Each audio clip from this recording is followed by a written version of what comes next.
नमस्कार सभी को। आज मैं एक जन शिक्षा केंद्र पे आया हुआ हूँ, जहाँ पर मुझे एक सौभाग्य प्राप्त हुआ है।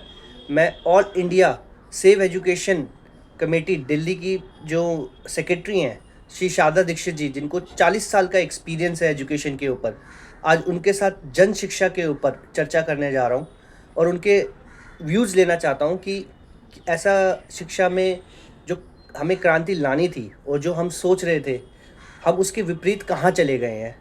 तो आइए इस पे बात करते हैं, चिंतन करते हैं, उनका विमर्श लेते हैं और उनसे सुझाव लेते हैं कि इस पे हम कैसे आगे बढ़ सकते हैं और शिक्षा को कैसे मजबूत बनाया जा सकता है। तो अब मैं थोड़ी अपनी सीट ग्रहण कर लेता हूँ और मेरे समक्ष हैं शारदा दीक्षित जी। तो शारदा दीक्षित जी, मैं आपसे ये पूछना चाहता हूँ, जो आपने जन शिक्षा नीति की जो मुख्य मांगे रखी हैं, आप जैसे दिल्ली की सेक्रेटरी हैं, तो आप क्या समझती हैं कि ये शिक्षा नीति में ऐसे क्या सुझाव आप देना चाहती हैं जो बहुत ही महत्वपूर्ण होने चाहिए, और इस पर आप अपना एक पॉइंट ऑफ व्यू क्या रखना चाहेंगी, जो आप सोचती हैं कि ये एक जो NEP 2020 है, ये रद्द करने की मांग आप रख रही हैं और ये वैज्ञानिक, सार्वभौमिक, लोकतांत्रिक और धर्मनिरपेक्ष सिद्धांतों पर आधारित जन शिक्षा नीति 2025 को लागू करने की आप जो मांग कर रही है, क्या है इसके ऊपर आप अपना क्या समझती हैं आप इस पे, और ये सार्वभौमिक क्या है? देखिए, सभी दर्शकों को नमस्कार। 2020 में NEP के नाम से एक जो शिक्षा नीति सरकार ने जो कस्तूररंगन कमेटी के नेतृत्व में बनाकर लागू कर दी, वो भी कोरोना पीरियड में जब सब लोग घरों में कैद थे, तो उस नीति पर ना चर्चा हुई, ना बहस हुई, ना राय ली गई, और फिर उसे एकदम से बिना संसद में रखे डिस्कशन किए वो थोप दी गई। तो जनता अब चाहती है कि उस शिक्षा नीति को लागू करने की बजाय हम अपने जो हमारी मंशा है, हमारी जो इच्छा है, हमारी जो ज़रूरत है, उसको लेकर हम एक जन शिक्षा नीति तैयार करें। तो वो प्रयास हमने किया। देश भर के शिक्षाविदों ने all India save education committee के बैनर तले बहुत सारे वाइस चांसलर्स यूनिवर्सिटियों के, बहुत सारे प्रोफेसर, जजेस, प्रिंसिपल्स, स्टूडेंट, पेरेंट्स, सब ने मिलकर एक जन शिक्षा नीति तैयार की है। और उस जन शिक्षा नीति को 24 जनवरी 2026 को हम जन संसद में ही पास करेंगे। आपका पूछना है कि हम क्यों ये कर रहे हैं, क्यों इतना प्रयास किया, 5 साल की मेहनत और फिर उसके बाद इतना बड़ा आयोजन बेंगलोर में किया जा रहा है। तो हमने इसको पॉइंट वाइज आप हमें पूछ सकते हैं कि हम किस कारण से ये मांगे सरकार के सामने। नहीं, पहले तो मेरा सवाल आपसे ये है कि इसे इतनी बड़ी पार्लियामेंट है, देश की सबसे लोकतांत्रिक पृष्ठभूमि, विश्व की सबसे बड़ी लोकतांत्रिक व्यवस्था भारत की है। हाँ बिल्कुल है, भारत की है।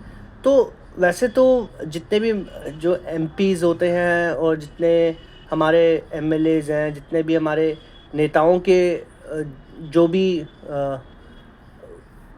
आप कह सकते हैं कि उनके जो मुद्दे होते हैं, वो तो वो डिस्कस करते हैं, बट जो ये शिक्षा का जो मुद्दा है, ये डिस्कस क्यों नहीं हुआ पार्लियामेंट में?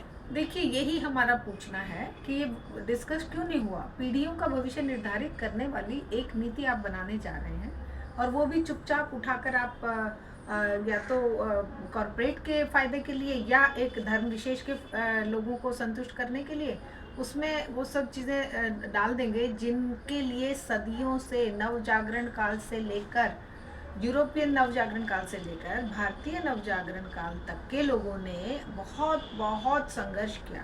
आप देख रहे हैं हमारे सामने ये सावित्रीबाई फुले, फातिमा शेख, ज्योतिबा फुले, आपके ईश्वर चंद्र विद्यासागर, राजा राम मोहन राय, अनेकों ऐसे लोग हुए जिन्होंने अपना जीवन समर्पित किया कि भाई शिक्षा में सुधार हो, शिक्षा को सार्वभौमिक होना चाहिए, वैज्ञानिक होना चाहिए, जनवादी होना चाहिए, जनतांत्रिक होना चाहिए। अब इन तीनों मूल्यों को मिट्टी में मिला दिया गया।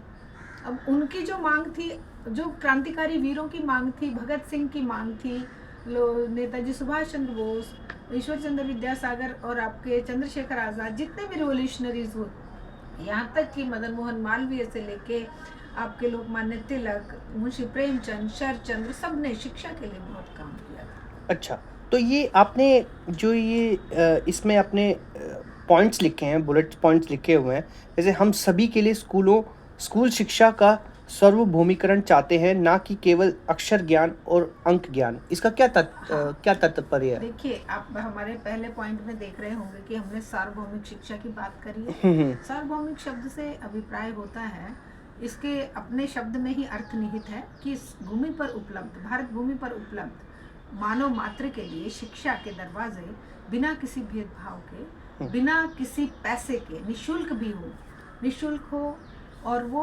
सार्वभौमिक हो और वो लोकतांत्रिक हो और धर्म निरपेक्ष। ये वैज्ञानिक क्या है? वैज्ञानिक शिक्षा को आजकल बहुत गलत संदर्भ में लोग रखते हैं। अच्छा। उनका कहना ये है कि physics, chemistry, bio, math science है। नहीं, ये साइंस की एक ब्रांच है, लेकिन असल में साइंटिफिक एजुकेशन का मतलब है कि मानव के जीवन को परिवर्तित करने के लिए वैज्ञानिक मूल्य जो 14वीं शताब्दी से लेकर आज तक इस विश्व की उन्नति और प्रगति का आधार बने हैं, जो धर्मांधता और अंधकार के युग से निकालकर वैज्ञानिक चिंतन, सवाल करने की क्षमता कि भाई व्हाई और व्हाट, ये क्यों और कैसे, इस पर ही तो साइंस निर्भर है। अब अगर आप कह दें कि किसी को बुखार हो गया कि भाई चलो इसको ना झाड़ फूंक के पास ले चलो, नहीं, विज्ञान कहता है, वैज्ञानिक सोच कहती है कि पता लगाइए कि इसको बुखार हुआ कैसे, इसका कारण क्या है, डॉक्टर ही बताएगा। तो ये इस तरह की वैज्ञानिक चिंतन आज घर घर पहुंचाने के लिए ज़रूरी है कि उसकी शुरुआत प्राइमरी शिक्षा से लेकर उच्च शिक्षा तक की जाए। अच्छा, तो बिल्कुल सही कह रही हैं आप। अब ये मैं एक चीज़ समझ पा रहा हूँ इसमें कि ये आपने जो इसमें लिखा है कि DPEP, SSA और RUSA जैसे विश्व बैंक के अन्य योजनाओं को ख़त्म किया जाए क्योंकि ये लोकतांत्रिक शिक्षा प्रणाली को नष्ट करती हैं। ये विश्व बैंक, क्योंकि विश्व बैंक से तो हमें पैसा मिलता है, तो इसका क्या, इसमें खेल क्या है? देखिए, विश्व बैंक का काम है या वर्ल्ड ट्रेड ऑर्गेनाइजेशन का काम है विश्व में व्यापार को संचालित करना, उसको प्रोटेक्शन देना, और वो उसके लिए ही काम करती है। शिक्षा तो एक व्यापार नहीं है। शिक्षा बिल्कुल तो सही कह रहे हैं आप। हाँ, शिक्षा तो एक ज्ञान का ऐसा भंडार है जिसे पीढ़ियों से संचित करके, अगर हम देखें तो हमारी प्राचीन सभ्यताओं से लेकर, चाहे वो वैदिक सभ्यता थी, मेसोपोटामियन सभ्यता थी, चाइनीज सभ्यता थी, ग्रीक सभ्यता थी, रोमन सभ्यता, वो सारी सिविलाइजेशन का ज्ञान संकलित करके और जो आज के संदर्भ में उपयोगी है उसको आगे बढ़ाकर और पीछे वाले को पीछे रखते हुए, ऐसा नहीं हो सकता कि आप पीछे के मिरर में देखकर ही गाड़ी चलाएंगे तो गाड़ी का एक्सीडेंट होगा, लेकिन उसको हम केवल उतना देखेंगे जितनी हमें जरूरत है। तो परंपरागत ज्ञान को की अच्छी चीजें लेकर आगे बढ़ते हुए हमें काम करना था। लेकिन ये DPEP और इस तरह की जो ये जो स्कीमें आई, DPEP का मतलब हमें समझ नहीं आया कि जब सरकार है इतनी बड़ी, हमारे देश लोकतांत्रिक व्यवस्था पूरे विश्व में सबसे बड़ा लोकतंत्र है, तो डिस्ट्रिक्ट प्राइमरी एजुकेशन प्रोग्राम के लिए यहाँ विश्व बैंक को क्यों दखल देना है? क्यों आएगा वो तो मुनाफा कमाने वाली संस्थाएं हैं कि बैंक में पैसा डालेंगे और निकालेंगे, उसका ब्याज लेंगे। तो क्यों हम ब्याज देंगे अपने यहाँ पर? हम क्या इतने गए गुजरे हैं? हम कहते हैं कि हमारी जो व्यवस्था है, आर्थिक व्यवस्था है, वो विश्व में तीसरे, चौथे, पांचवें नंबर पर है। हम कहते हैं कि इतनी बड़ी अर्थव्यवस्था में क्या आप भिखारी बनोगे शिक्षा के लिए, वो भी जिसके लिए हर आदमी टैक्स पे कर रहा है। तो अब ये DPEP था, फिर ये SSA सर्व शिक्षा अभियान, फिर ये राष्ट्रीय उच्च शिक्षा अभियान जैसे अभियान शुरू किए जाते हैं अब, जिसको कि PM श्री योजना और PM श्री स्कूल और CM शुरू भी शुरू हो गए। तो ये सब क्या है? ये कंट्रोलिंग है। अच्छा। विश्व की सारी संस्थाओं की, तो ये आइडियोलॉजी को कंट्रोल करना चाहते हैं। आइडियोलॉजी को क्या, पूरे देश के जो जनमानस है, क्योंकि ये जो स्टूडेंट हैं ये कल के नागरिक हैं, बिल्कुल, तो इनको क्या खिलाएं, क्या पिलाएं, इनके दिमाग में क्या डालें कि ये कल को हमारे गुलाम बनकर हमारी सेवा करें। अच्छा। तो ये जनतांत्रिक मूल्यों के खिलाफ है।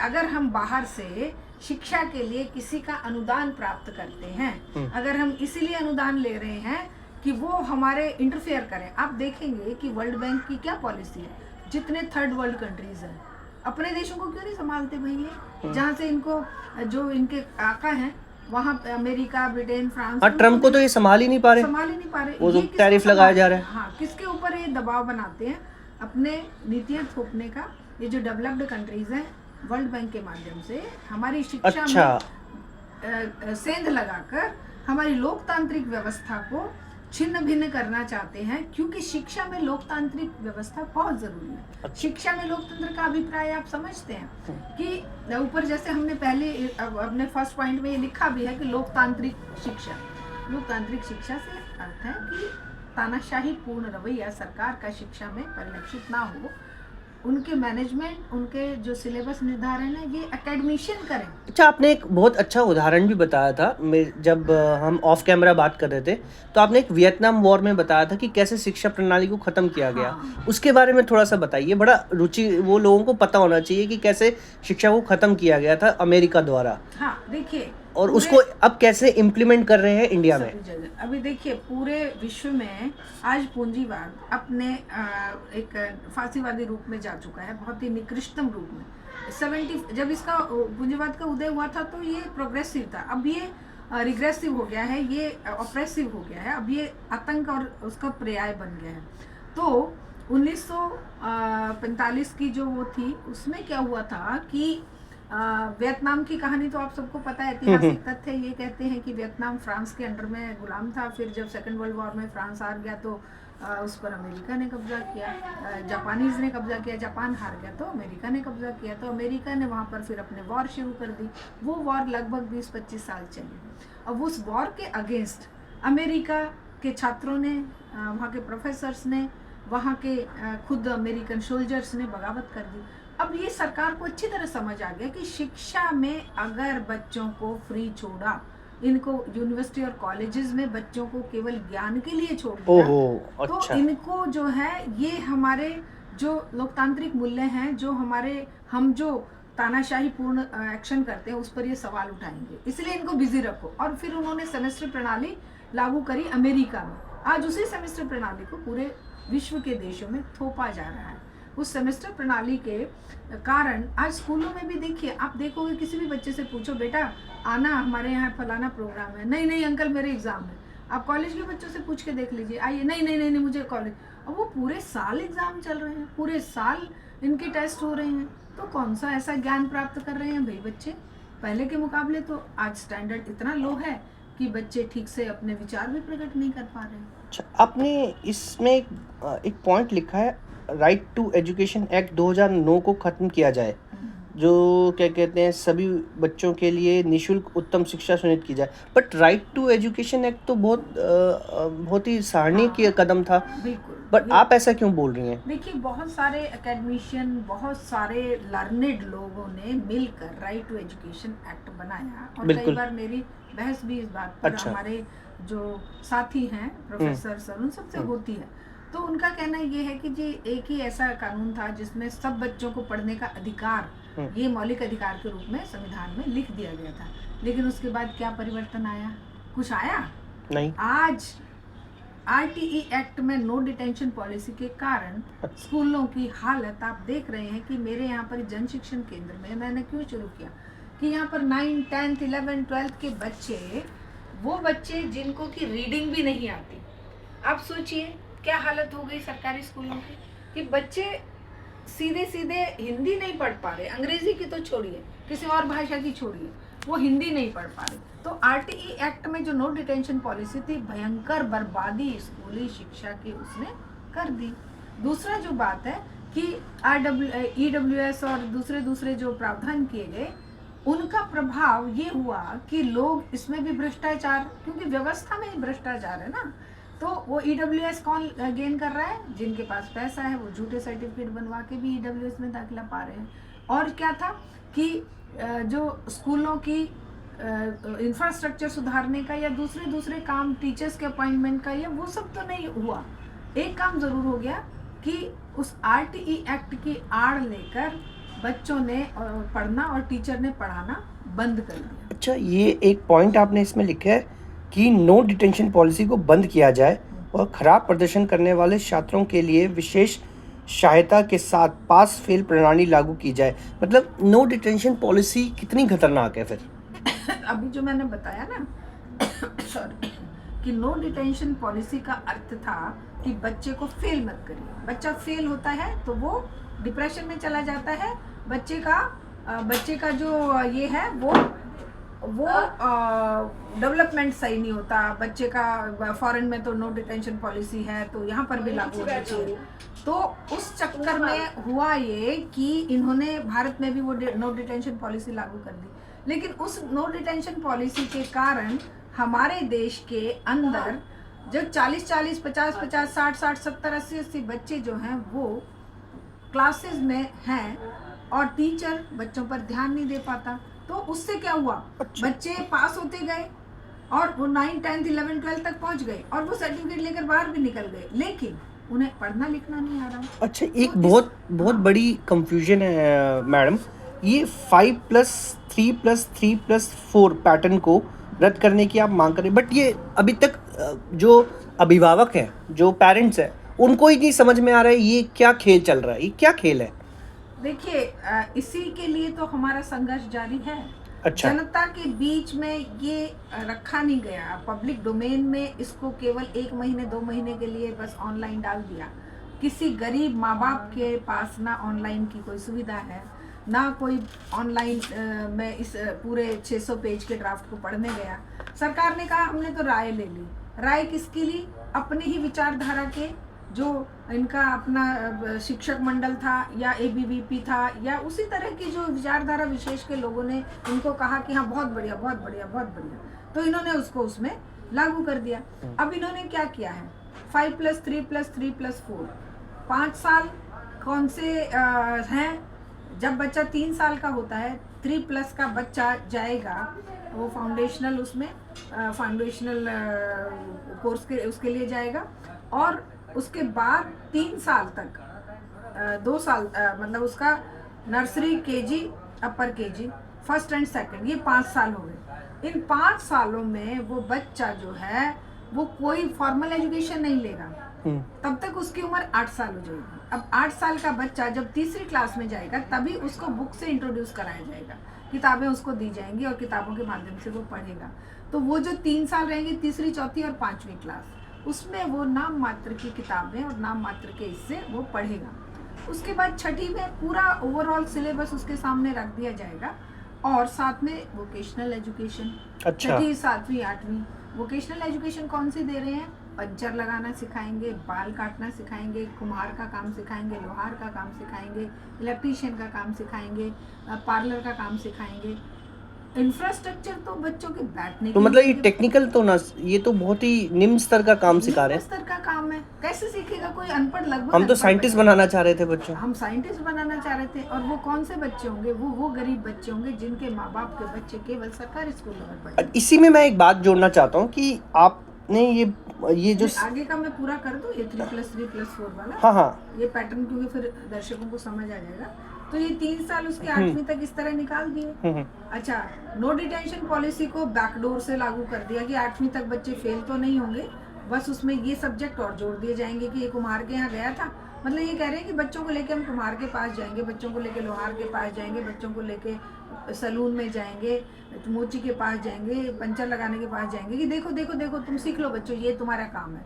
तो इसके बाद 8वीं के बाद बच्चों को ये कह रहे हैं, वो जो एक 4 साल की पैकिंग दे दी, 9, 10, 11, 12।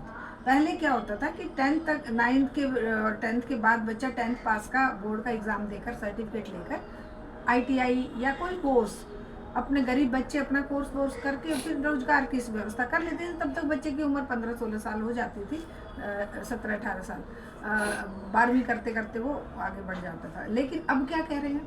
अब ये कह रहे हैं कि या तो बच्चा 8वीं पास रहेगा या बच्चा फिर जाके 12वीं पास, बीच का जो वो था 10वीं का सर्टिफिकेट बोर्ड का एग्ज़ाम वो कर दिया बंद।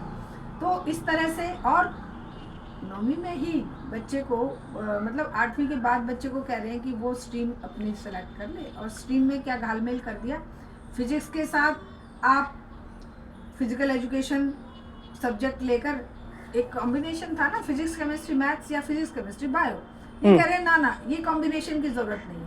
वो फिजिक्स के साथ आर्ट्स पढ़ सकता है, फिजिक्स के साथ कॉमर्स पढ़ सकता है, फिजिक्स के साथ अकाउंट पढ़ सकता है, अच्छा। बायो के साथ वो कुछ भी जो मन आए पढ़ सकता है। तो इससे क्या होगा कि वो जो एक इंटीग्रेटेड एजुकेशन बच्चे को विज्ञान के क्षेत्र में या आर्ट्स के क्षेत्र में या कॉमर्स के क्षेत्र में एक पूरी संपूर्ण शिक्षा मिलती थी, वो नहीं मिलेगी। यहाँ पर भी सेमेस्टर सिस्टम कह रहे हैं कि 40 विषयों में से बच्चा सिलेक्ट करें। 40 विषय सोचिए, और हर 3 महीने में, हर 4 महीने में एग्ज़ाम होगा। तो इस तरह की जो चीज़ें हैं बच्चों में स्कूली शिक्षा को बर्बाद कर देंगी। अच्छा, ये इसी में आपने जो बोला कि गरीब बच्चों को पढ़ाना बड़ा मुश्किल हो रहा है, तो ये जो व्यवसायीकरण हो रहा है एकेडमिक शिक्षा का, और आपने देखा होगा अभी बहुत से बच्चे सुसाइड भी कर रहे हैं, इसका क्या कारण है? ये कैसे, मतलब इसको घेर कैसे रहा है ये बच्चों को, और ये माँ बाप क्यों नहीं समझ पा रहे? देखिए, देश के अंदर जितने कॉलेज चाहिए, जितनी यूनिवर्सिटियाँ चाहिए, जितने मेडिकल के लिए बच्चे हमारे पास अवेलेबल हैं, इतना विश्व का सबसे युवा देश। बच्चे जो थोड़े बहुत भी माँ बाप के एजुकेटेड माँ बाप हैं, और जो बच्चे कुछ अपना दमखम रखते हैं, इंटेलिजेंस रखते हैं, वो बच्चे चाहते हैं कि हम अच्छे फील्ड में जाएं, इंजीनियरिंग में जाएं, मेडिकल में जाएं, सीए करें, ये करें, रिसर्च करें, साइंटिस्ट बने। लेकिन ये व्यवस्था उनको केवल सस्ते मजदूर बनाने पे तुली हुई है। पैसे जिसकी जेब में है वही नीट के एग्ज़ाम में पेपर खरीद ले, वही नीट के एग्ज़ाम क्लियर करके प्राइवेट कॉलेजों में, क्लियर हो ना हो, अपीयर हो गया बस, उसी की 20% भी नंबर आ गए तो उसको लेके वो 1.5 करोड़ 2 करोड़ अपना कर दे उसमें।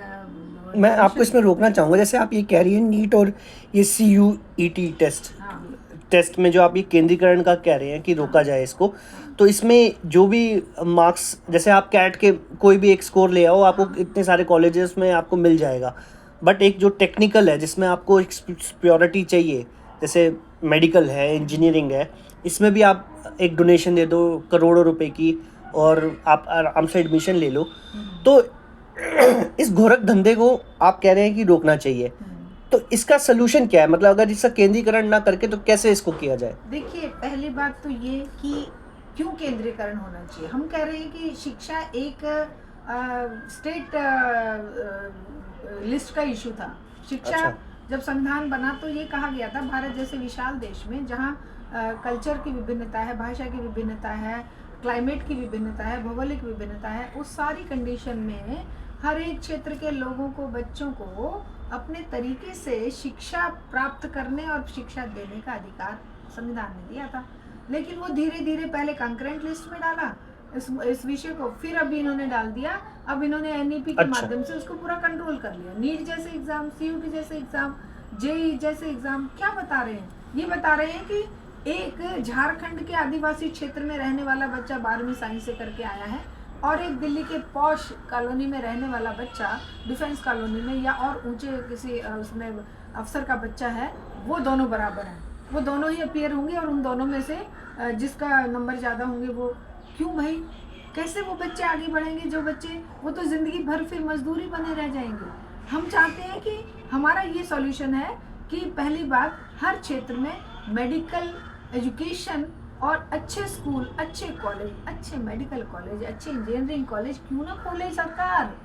हमारे टैक्स पेयर के पैसे को लेकर जब वो 10 लाख 20 लाख करोड़ पूंजीपतियों के माफ़ कर चुके, तो हम कह रहे हैं उस पैसे को उनको देने की बजाय आप शिक्षा पर खर्च करिए। आपको पता है स्थिति क्या है? 1,05,000 से ज़्यादा स्कूल एक टीचर पर चल रहे हैं। लाखों स्कूलों में शौचालय नहीं है, लाखों स्कूलों में ब्लैक बोर्ड्स नहीं है। बाप रे बाप। तो ऐसी स्थिति में एक टीचर कितना पढ़ा देगा, कितनी क्लासेस को पढ़ा देगा? और ये स्कूल क्यों मर्ज हो रहे हैं? इसी के कारण। अब जब ये हंगामा मचा कि भाई स्कूलों में इंफ्रास्ट्रक्चर नहीं है, टीचर्स नहीं है, 12-15 लाख पोस्ट खाली पड़ी है टीचर्स की, बच्चे PhD करे, B.Ed करे, M.Ed करे, बेरोजगार घूम रहे हैं। सरकार एग्जाम CET, PET, ये टी वो टी, दुनिया भर के बैरिकेड लगा दी। वो जो B.Ed कर लिए, PhD कर लिए, उससे काम नहीं चला। वो कह रहे हैं कि ना, और एग्ज़ाम, मतलब पहले एग्ज़ाम नहीं लेंगे 8वीं तक, फिर एग्ज़ाम पे एग्ज़ाम। तो हमारा ये कहना है कि भाई जब तुम ज़्यादा कॉलेज खोलोगे, ज़्यादा यूनिवर्सिटियाँ खोलोगे, ज़्यादा स्कूल खोलोगे, तो वो सबको जो रोजगार मिलेगा।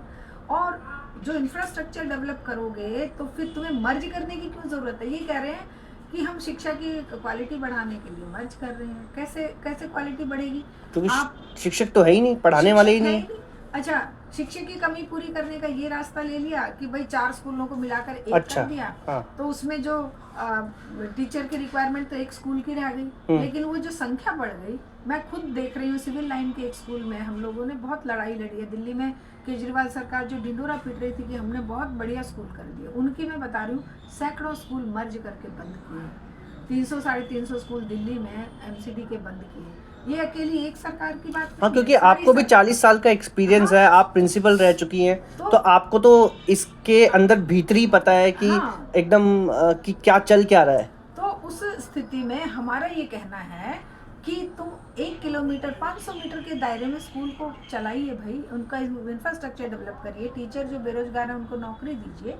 आपने पैसा केवल अपनी विदेश यात्राओं पे खर्च करना है, अपने ऐशो आराम पे मंत्रियों के खर्च करना है। एमएलए एमपीज की तनख्वाहों को 4 गुना बढ़ाकर 2 मिनट लगते हैं आपको वो पास करने में। हाँ, और ये यहाँ तो। बच्चों के लिए तुम शिक्षा का बजट जो तुम्हारे मुंह से 3% कह के तुम 1.5% 2% तक खर्च करते हो।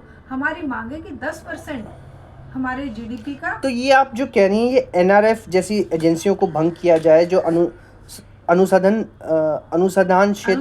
अनुसंधान क्षेत्र में केंद्रीकृत करती हैं, इसमें ये आप बजट की कुछ फिगर भी दे रही हैं, कम से कम 10% और सकल घरेलू उत्पाद का 6% शिक्षा के लिए आवंटित किया जाए। हाँ। ये क्या मतलब है? ये तो लोगों को नहीं समझ में आएगा, इसको कैसे आप समझाएंगे? देखिए, अगर मान लो आपके घर में 100 रुपए की आमदनी है, हाँ। तो 100 रुपए में से कम 10 रुपए तो आप शिक्षा पे खर्च करिए। अच्छा। ये क्या कर रहे हैं? ये 1-1.5 रुपया खर्च कर रहे हैं, खर्च में कटौती करते जा रहे हैं, दिखावा कर रहे हैं एनपी के माध्यम से, एनईपी के माध्यम से कि हम तो क्रांतिकारी परिवर्तन लाए हैं। आपके पास धेला जेब में होगा नहीं। आप कहेंगे कि मैं तो जी वो 8,500 करोड़ का हवाई जहाज खरीद के उसमें सैर करूंगा, वो कहाँ से पैसा आएगा? तुम कह रहे हो कि हम स्कूलों को A1 बना देंगे, विश्व गुरु बन जाएंगे तुम्हारे पास, तुमने तो बजट में कटौती कर दी। अभी हमारी डिमांड है कि 10% कम से कम केंद्रीय बजट का, और कम से कम 6% ओवरऑल जो हमारा सकल घरेलू उत्पाद है वो हो, और जो स्टेट सरकारें हैं, जो राज्य सरकारें हैं, उनका 20 से 25% बजट का शिक्षा पर खर्च होना चाहिए। एनआरएफ की जो बात आप कर रहे हैं, नेशनल रिसर्च एजेंसी इन्होंने बनाई है, फंडिंग एजेंसी। उसका क्या मतलब है कि ये कह रहे हैं कि कॉरपोरेट के पीपीपी मॉडल पे कॉरपोरेट और सरकार मिलकर फंडिंग करके रिसर्च इंस्टीट्यूट एक बना दिया है, जिसको प्रधानमंत्री जो है वो प्रधानमंत्री के नेतृत्व में काम करेगा। मतलब अच्छा, पीएमओ जो है। हाँ, तो सारी चीज़ें केंद्रित हो जाएंगी एक जगह पे और प्राइवेट हाथों में चली जाएंगी। और जो यूजीसी जैसी या सीआर, ये जो हमारी जो एजेंसियां हैं, सीआईआर या जो इसको रिसर्च को फंडिंग करने वाली आईसीएमआर, वो एजेंसियों को ये फंडिंग नहीं दे रहे हैं। वो एजेंसियों की जो रिक्वायरमेंट है उसे सरकार पूरा नहीं कर रही है। उनके पैसे छीन कर ये क्या कर रहे हैं कि कॉरपोरेट को इन्वॉल्व करके, पैसा सरकार का ही होगा लेकिन वो जो रिसर्च होगी वो उनके फायदे की होगी, फिर वो उसको पेटेंट करा लेंगे, फिर वो उस पर कमाएंगे। इसमें एक और आपने बहुत ही महत्वपूर्ण विषय में अपना दृष्टिकोण डाला है। यूजी पीजी शिक्षा विशिष्ट विषयों पर आधारित होनी चाहिए, ना कि अवैज्ञानिक बहुविषयक दृष्टिकोण पर। मतलब ये है कि जैसे इन्होंने कहा है कि स्कूलिंग से इन्होंने ये शुरू कर दिया। और इसमें आप थोड़ा सा ये भी जोड़ दीजिए कि विश्वविद्यालयों की जो अभी परिशिष्ट संबंधित प्रणाली को आपने जो इस पे लिखा है कि परिसरों पे बनाए रखें, एकात्मक विश्वविद्यालय आधुनिक विश्वविद्यालयों की ऐतिहासिक आवश्यकताओं का पूरा नहीं कर सकते। हाँ, मतलब ये क्या मतलब है इतना? हाँ, ये देखिए इन्होंने क्या किया है, अंडर ग्रेजुएट कोर्सेज और पोस्ट ग्रेजुएट कोर्सेज को इन्होंने मतलब घालमेल कर दिया है। 4 साल की तो बना दी है अंडर ग्रेजुएट बीए या बीएससी या बीकॉम। अब बच्चा जो है 4 साल तक उलझा रहेगा उसमें, उसके एक तो पहले स्कूल के 2 साल बढ़ा दिए हैं तो उसकी उम्र वैसे ही 17-18 साल हो जाएगी, फिर 4 साल उसको उसमें उलझा दिया तो 22-23 साल का वो वैसे हो जाएगा। और वो भी सीधे ये नहीं कि भाई आप अपने सब्जेक्ट स्पेसिफाइड क्षेत्र में ही पढ़ाई करेंगे ना, ये कह रहे हैं कि जो साइंस वाला स्टूडेंट है वो बीच में आर्ट्स भी पढ़ ले, वो बीच में अब मान लो फर्स्ट ईयर में किसी बच्चे ने फिजिक्स मैथ्स और साइंस फिजिक्स केमिस्ट्री मैथ्स पढ़ा तो कह रहे हैं कि नेक्स्ट ईयर में वो कुछ और भी पढ़ सकता है, फिर कह रहे हैं फाइनल ईयर में वो कुछ और तीसरी चीज पढ़ सकता है। मतलब नहीं तो इससे होगा क्या, मतलब ये ऐसा इससे अधकचरा ज्ञान प्राप्त करके बच्चे बाहर अच्छा हाफ नॉलेज वाली बात होगी। उनको ये पता है कि विश्व बैंक को ये पता है या ये जो डेवलप्ड कंट्रीज है इनको पता है कि भारत के बच्चे बहुत ही इंटेलिजेंट हैं और हाँ ये तो है, ये ना स्पेसिफाइड फील्ड में अपना एक्सील करते हैं, हाँ। बहुत अच्छा ज्ञान प्राप्त करके आगे बढ़ते हैं।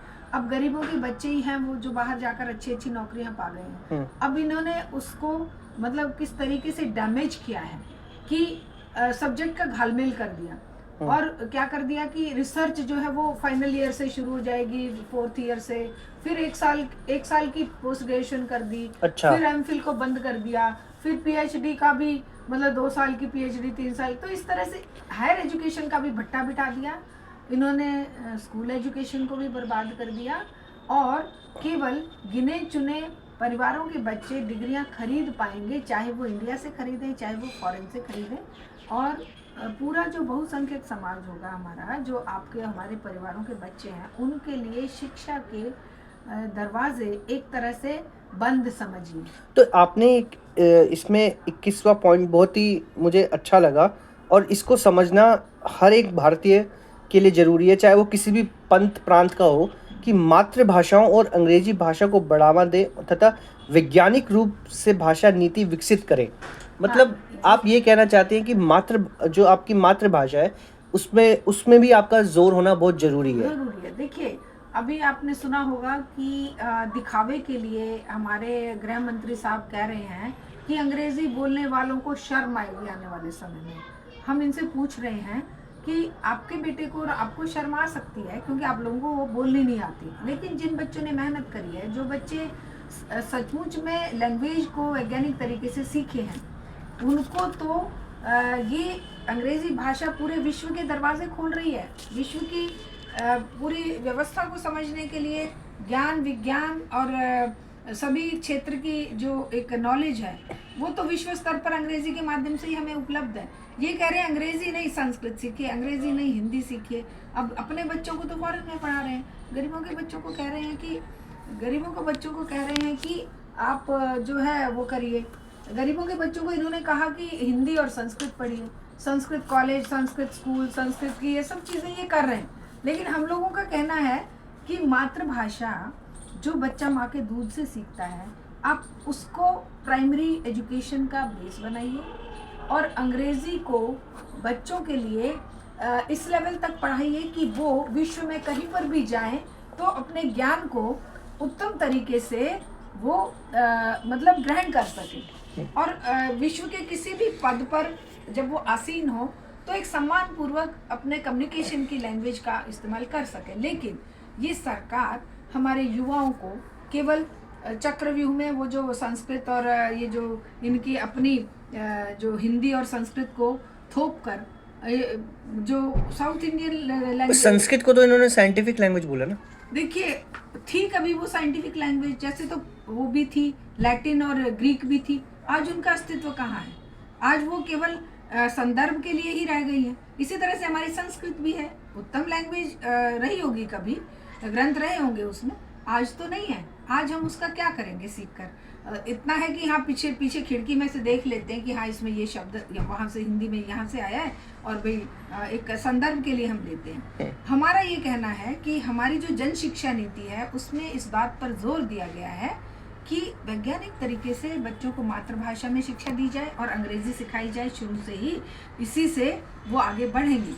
अभी हमारा जो जन शिक्षा नीति का ये जो ड्राफ्ट है आप देख रहे होंगे, ये ड्राफ्ट हमने 5 साल की मेहनत से तैयार किया है। जन संसद हमारी बुलाई जा रही है 24 जनवरी 2026 को बेंगलोर में, जिसमें देश भर के और यहाँ तक कि विशिष्ट व्यक्ति यूनिवर्सिटियों के वाइस चांसलर्स भी जजेस भी और प्रोफेसर भी, प्रिंसिपल्स भी, स्टूडेंट्स भी, पेरेंट्स भी, सभी इसमें शामिल होंगे। तो हजारों की संख्या में ये यहाँ पर तो एकत्रित आप, होंगे ये तो मैं और समझ गया इसको आपकी बात। डिस्कस करेंगे। हाँ ठीक है, बट आप अभी देश के जो हालात हैं और जो आप देख रही हैं, एक मुर्दा समाज है, इसको कैसे जागृत कर पाएंगे? क्योंकि इतना अच्छा ड्राफ्ट आपने जन क्योंकि जन भावनाओं से ये ड्राफ्ट जन लिया शिक्षा गया, नीति, हाँ। भावनाओं से लिया गया है, लोगों को समझाने की कोशिश की है। बट मैं एक चीज़ देखता हूँ कि अभी हमारा जो लोगों का रवैया है वो इतने अवसाद में जा चुके हैं वो, क्योंकि हर हर दूसरे दिन भारत में कोई ना कोई ऐसा कांड हो जाता है जो एक जवाबदेही के लिए आपको बांधता है कि आपको खड़ा होना चाहिए, आपको जवाबदेही होनी चाहिए। क्योंकि आप हर हर एक दूसरे दिन देखिए कोई बड़ा हादसा हो रहा है, कुछ हो रहा है इस देश में, और शिक्षा का स्तर अब जो आपने अभी बताया उससे तो ऐसा लग रहा है कि हम बहुत ही भयानक स्थिति में हैं। तो आप क्या चाहती हैं कि ऐसा क्या करें कि हम लोगों को जागृत कर पाए? क्योंकि जागरण बहुत ही मुश्किल होता जा रहा है भारत जैसे देश में। देखिए, सबसे इम्पोर्टेंट सवाल आपने किया है कि ये समाज, हमने ये जन शिक्षा नीति तैयार कर ली थी, समझ लीजिए 22 मई को हमने इसका ड्राफ्ट जारी किया था और लोगों से मांगे थे सजेशन, हमने फीडबैक मांगा था। फिर इसको हमने अपनी सभी लैंग्वेजेस, पूरे देश की भाषाओं में ट्रांसलेट करके, हिंदी में भी, तमिल, तेलुगु, कन्नड़, मलयालम, असमिया, सभी में, ओडिसी, तो सब में किया। तो लेकिन अभी तक बहुत सजेशन आए तो हैं, लेकिन उस रूप में नहीं आए जितना हमने उम्मीद करी थी।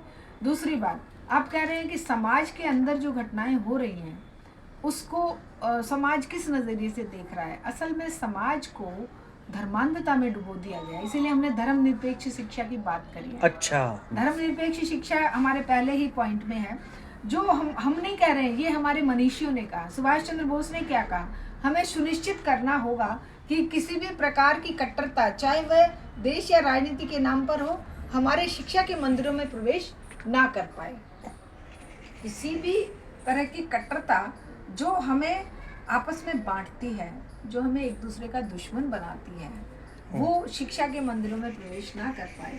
लेकिन दिल दुखाने वाली, परेशानी की बात ये है कि आज शिक्षा के मंदिर कम और धर्म के स्थल ज़्यादा बना दिए गए हैं। राजनीति को भी धर्मांधता में डुबो दिया गया है।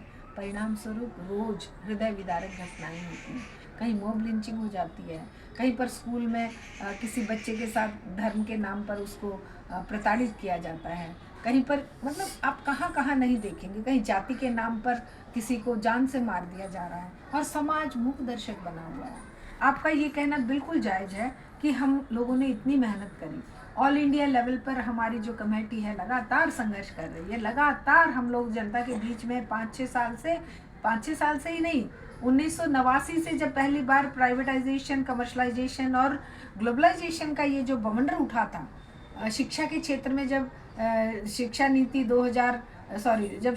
1986 की लाई गई थी, उस समय हमने भयंकर विद्रोह करा था कि ये प्राइवेटाइजेशन के दरवाजे खोले जा रहे हैं, स्कूल प्राइवेट, कॉलेज प्राइवेट, यूनिवर्सिटियाँ प्राइवेट। उस समय भी हमारे समाज का रवैया थोड़ा बहुत तो ठीक था, लेकिन आज तो बहुत ही बदतर हो गया।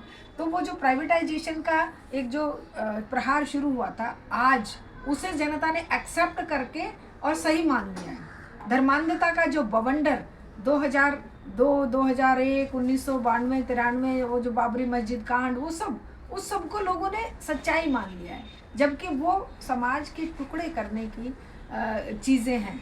उनको हमें समाज को एकजुट करने का प्रयास हमारे बुद्धिजीवी वर्ग को करना चाहिए था। तो मेरा एक आपसे आखिरी सवाल ये भी है, तो आप जैसे धर्म के इस विषय में बोल रही हैं, तो आपको नहीं लगता कि धर्म में ऐसे भी लोग हैं जिनको अपना स्तर भी उठाना पड़ेगा? क्योंकि हर धर्म में मैंने देखा है, चाहे आप हिंदू, मुस्लिम, सिख, ईसाई, किसी भी धर्म में देखिए, वहाँ पे कट्टरता तो है ही है, और कोई इसमें दो राय नहीं। और वहाँ पे ऐसे लोग हैं जो अभी भी बहुत ही पिछड़ापन चाहते हैं और वो उसी को अपना एक शासक के रूप में देखते हैं। ऐसा यही एक शिक्षा का संपूर्ण क्रांति तो यही कहती है ना कि आप इस चीज़ों से उठे, ऊपर आए। बिल्कुल। देखिए, एक समय था जब धर्म युद्ध हुए थे यूरोप में, है ना, 14वीं-15वीं शताब्दी में, उनसे बाहर निकलकर यूरोप ने धर्मांधता को पीछे धकेल दिया। रिवॉल्यूशंस हुए, उसमें उन्होंने कहा कि भाई राजनीति और धर्म का घालमेल नहीं चलेगा, शिक्षा और धर्म का घालमेल नहीं चलेगा।